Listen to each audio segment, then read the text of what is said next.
Let's look at some more Cisco ISE functions. First of all, Cisco ISE provides the ability to implement posture compliance. This means that it is possible to validate and maintain a level of security for any client that attempts to access the network. This is done by employing posture policies to make sure that the connecting client has the security updates or any required applications installed. If a device meets the requirements of the organization, further access can be granted with change of authorization or COA messaging. If devices are non-compliant, they can be forced to remediate the issues before access is granted.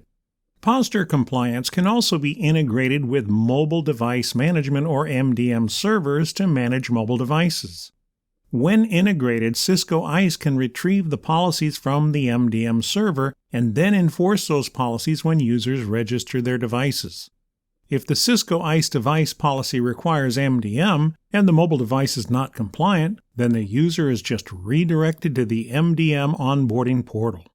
Next, the profiling service in Cisco ISE is used to identify devices that connect to the network along with their location.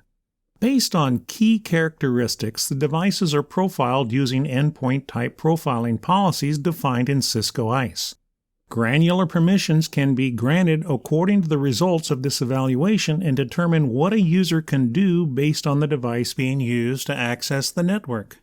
Self-service device onboarding makes it easier for an organization supporting BYOD. Employees can manage their own devices according to the business policies defined by the IT administrators. By using a self-registration portal, employees can get their devices onto the network without requiring IT assistance. They also have the ability to blacklist and wipe out lost or stolen devices and then reinstate them if found. Guest management can be controlled using portals as well.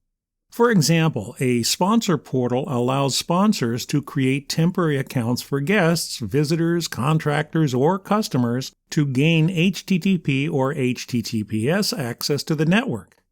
It's also possible for guests visiting a company to gain limited access to the network on their own using a guest portal if provided.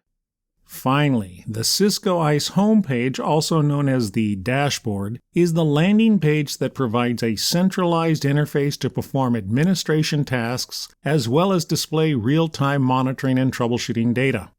The navigation tabs and menus at the top of the window provide point-and-click access to all of the other administration features.